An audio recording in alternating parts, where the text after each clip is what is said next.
ஸ்ரீ சாயி சச்சரித்திரம் அத்தியாயம் 8.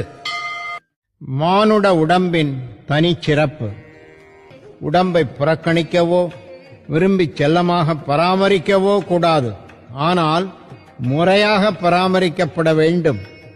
இந்த உடம்பு இவ்விதமாக எப்போதும் வாழ்க்கையின் உச்ச உயர் நோக்கமான கடவுள் காட்சி அல்லது ஆத்மானுபூதியை அடையவே உபயோகப்படுத்தப்பட வேண்டும். ஸ்ரீ சாயியை பணிக. அனைவருக்கும் சாந்தி நிலவட்டும்.